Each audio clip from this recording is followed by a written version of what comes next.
yeniden. Alıyorum kalemi ki dökeyim derdimi. Gel barışalım emi, senle zalim dilberim. Bir bakarsın seversin, bir bakarım küsersin. Neden böyle dönersin, seni zalim dilberim? Hani çok severdin sen, pişmansın şimdi neden?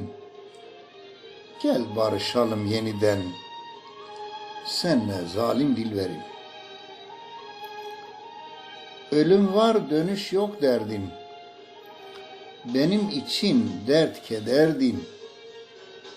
Böyle çabuk mu dönerdin, sen ey zalim dilberim? Sevgi nedir bilmiyorsan, ondan beni üzüyorsan, eğer bensiz gülüyorsan, sen zalimsin dilberim. Ben bir aciz divaneyim,